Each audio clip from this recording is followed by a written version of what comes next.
नमः हरे हराये नमः। हरे कृष्णा जी, आप सबका बहुत बहुत स्वागत है। हमारे सारे कार्यक्रम इस्कॉन फाउंडर आचार्य हिज डिवाइन ग्रेस एसी भक्ति वेदांत स्वामी प्रभुपाद जी को समर्पित है। मंगलाचरण आरंभ करते हैं। ओम नमो भगवते वासुदेवाय।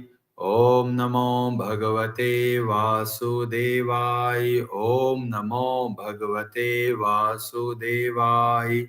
ओम अज्ञानतिमिरान्धस्य ज्ञानाञ्जनशलाकया चक्षुरुन्मीलितं येन तस्मै श्रीगुरवे नमः।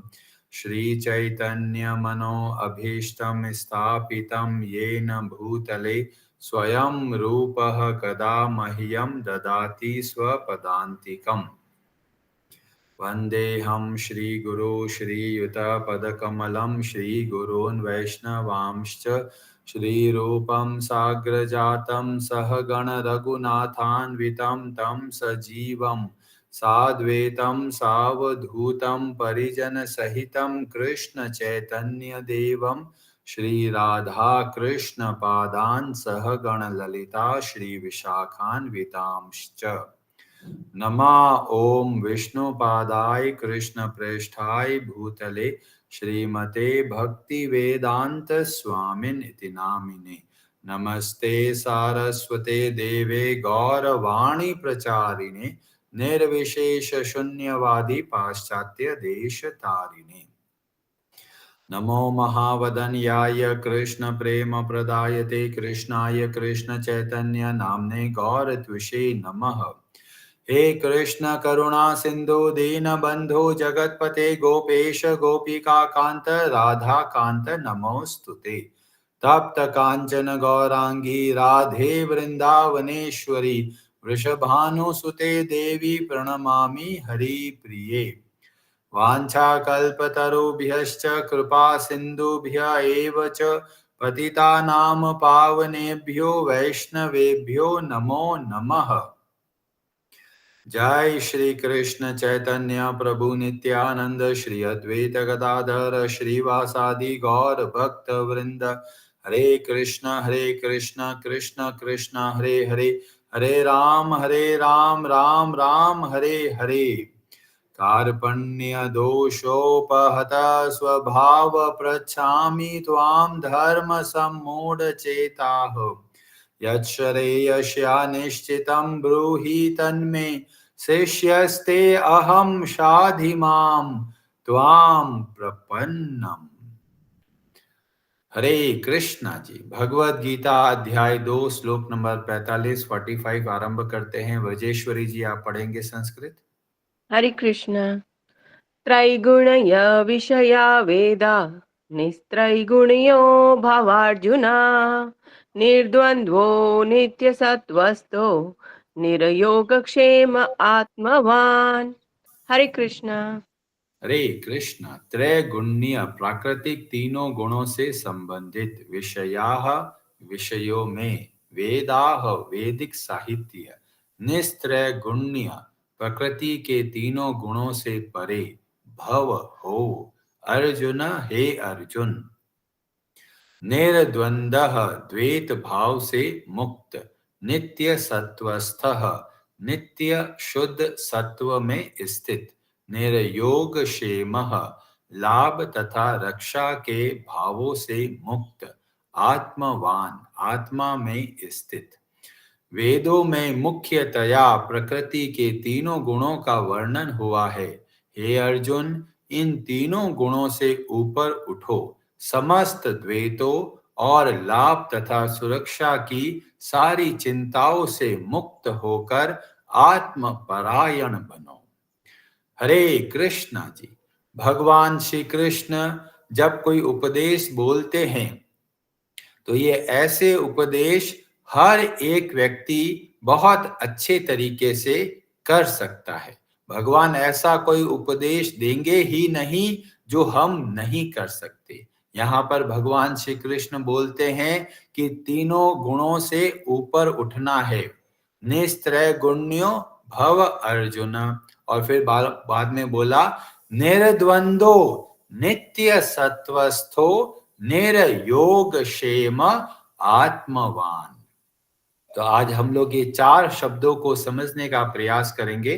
तो पहला भगवान ने बोला निर्द्वंदो, द्वंद्वों से ऊपर उठो। ये द्वंद्व क्या होता है? द्वंद्व का मतलब होता है दो, मतलब दो चीजें जो चलती है उसको बोलते हैं द्वंद्व। तो भगवान कौन से द्वंद्वों से ऊपर उठने के लिए बोल रहे हैं? कि संसार के अंदर द्वंद्व सदैव चलते रहते हैं। कौन से द्वंद्व है? सुख और दुख। जीवन में सुख भी आएगा, जीवन में दुख भी आएगा। जीवन में आपको मान भी मिलेगा और आपको अपमान भी मिलेगा। जीवन के अंदर कभी कभी अच्छे दिन चलेंगे, कभी कभी अच्छे दिन नहीं चलेंगे। तो हम लोग देखते हैं ये द्वंद्व चलते ही रहते हैं। किसी के प्रति बहुत अपनापन रहेगा, किसी के प्रति द्वेष का भाव रहेगा। तो ये राग और द्वेष, सुख और दुख, मान और अपमान, ये सब द्वंद्व कहलाते हैं। और जब भगवान बोलते हैं निर्द्वंदो, इनसे ऊपर उठना है। पर कई लोग बोलते हैं प्रभु जी इनसे कैसे ऊपर उठेंगे, बहुत कठिन है। जब हमको कुछ फायदा होता है, लाभ मिलता है तो हमको बहुत अच्छा लगता है, और अगर हमको घाटा हो जाए तो हमको दुख होता है। अभी कई लोग व्यापारी होते हैं और कहीं नुकसान हो जाता है कि 10 लाख रुपए का नुकसान हो गया, तो दुख तो होगा ही। तो भगवान यहाँ पे क्यों बोल रहे हैं निर्द्वंदो? इसीलिए बोल रहे हैं कि जीवन में जो लाभ और हानि के द्वंद्वों में फंस जाते हैं, वे वास्तव में भगवान की भक्ति नहीं कर पाते। क्यों नहीं कर पाते? क्योंकि वो द्वंद्वों के अंदर फंस कर रह जाते हैं। और ये द्वंद्व की वजह से ही हमें सुख और दुख का अनुभव होता है। जैसे कोई बच्चा है, एग्जाम दिया, एग्जाम में कम मार्क्स आए तो बड़ा उदास हो जाता है, सोचता है अरे मेरे तो मार्क्स बहुत कम आए हैं। पर जैसे ही उसको पता चलता है कि पूरी क्लास में बाकी लोगों के जो मार्क्स है नंबर और भी कम आए, तो वो वास्तव में कम नंबर लाकर भी क्लास का टॉपर बन जाता है। तो अब देखते हैं, शुरू में तो बच्चा उदास होता है और बाद में खुश हो जाता है। तो चीजें सब कुछ वैसी की वैसी है, भाव बदलते चले जाते हैं। जैसे कोई व्यक्ति का प्रमोशन हो जाता है, बहुत खुश होता है, घर पे पहुंचता है, पता चलता है उसका दोस्त का डबल प्रमोशन हो गया। तो थोड़े समय पहले जो बहुत खुश होता है, अब वही व्यक्ति सोचता है अरे मुझे तो इतना मिला ही नहीं।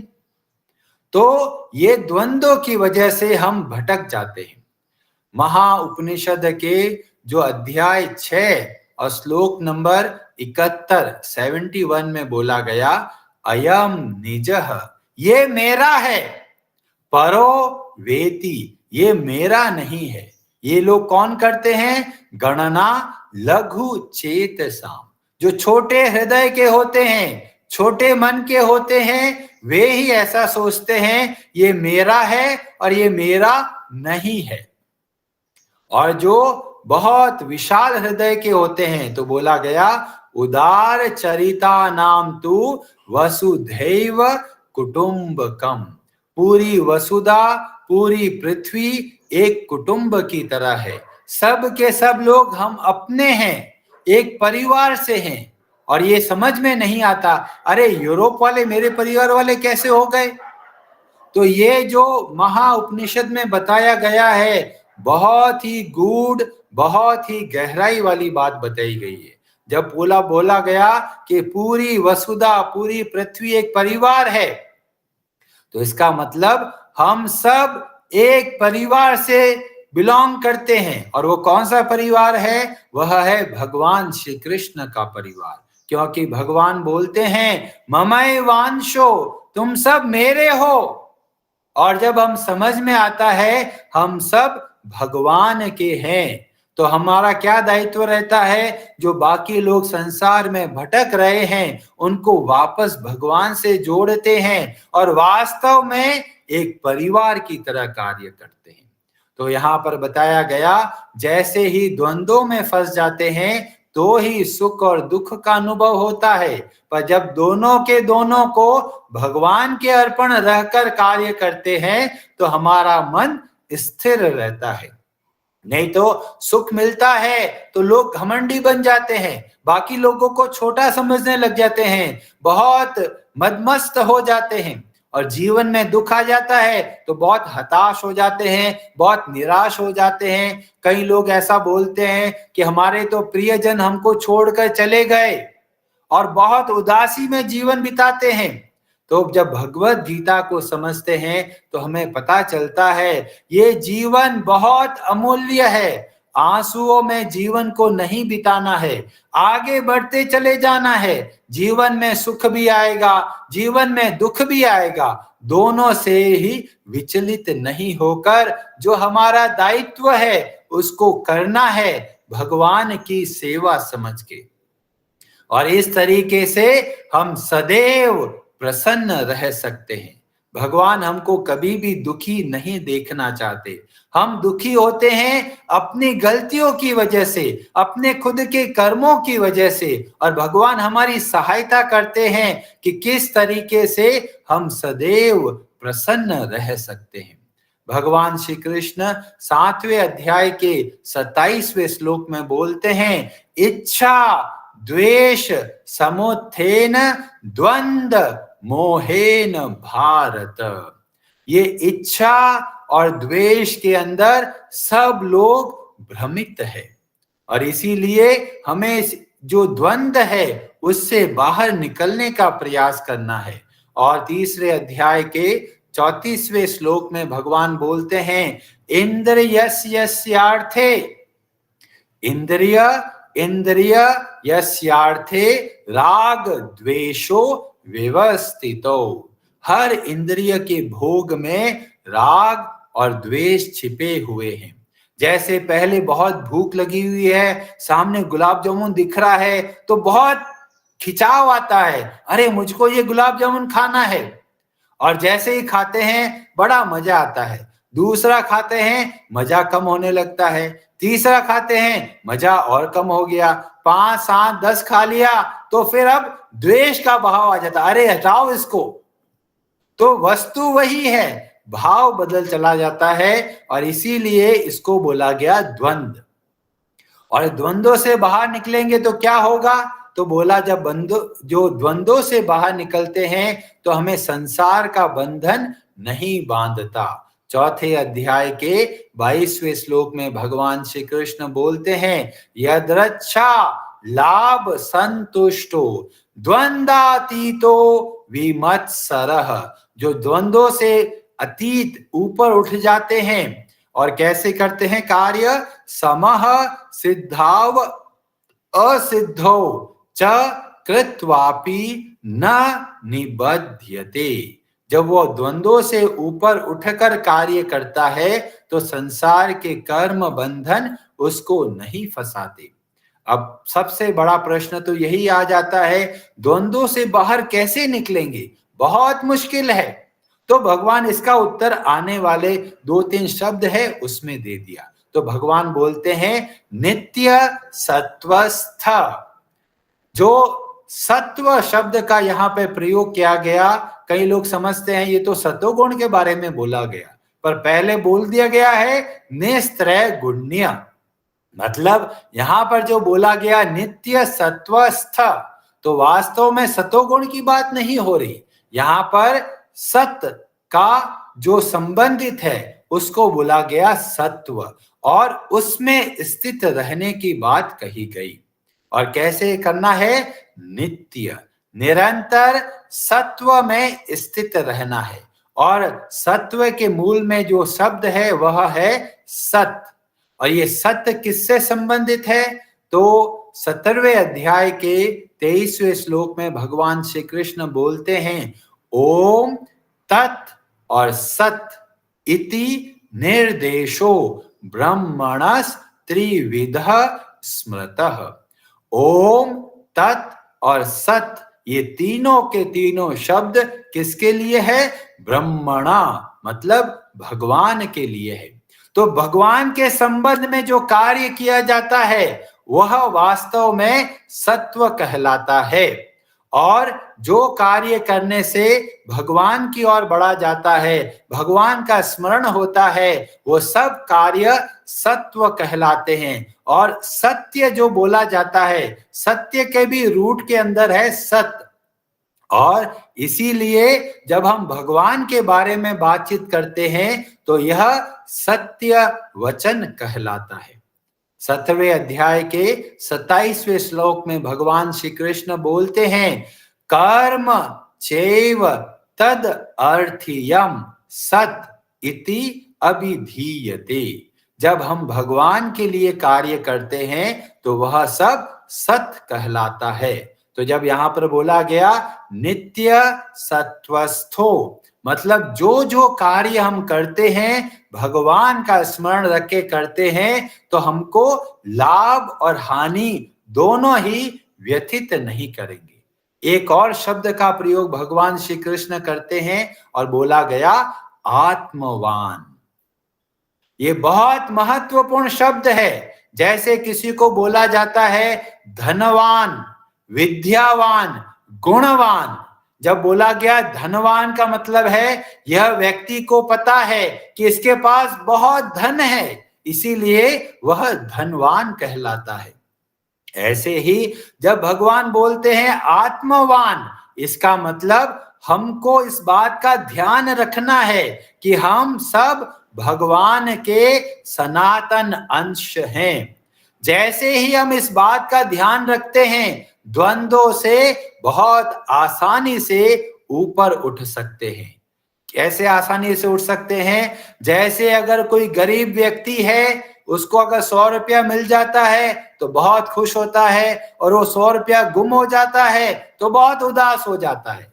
पर जैसे ही उसको पता चलता है अरे मेरे पिताजी तो करोड़ों के प्रॉपर्टी के स्वामी है, तो 100 रुपए से उसको कोई फर्क नहीं पड़ता।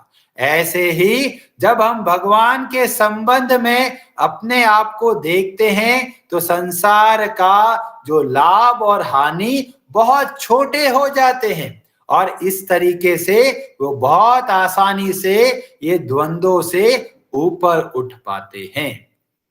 और इसीलिए आत्मवान बनकर नित्य सत्वस्थ में रहकर हम आसानी से निर्द्वंद तक पहुंच सकते हैं। और यहां पर भगवान एक और शब्द का प्रयोग करते हैं, निर्योग क्षेम।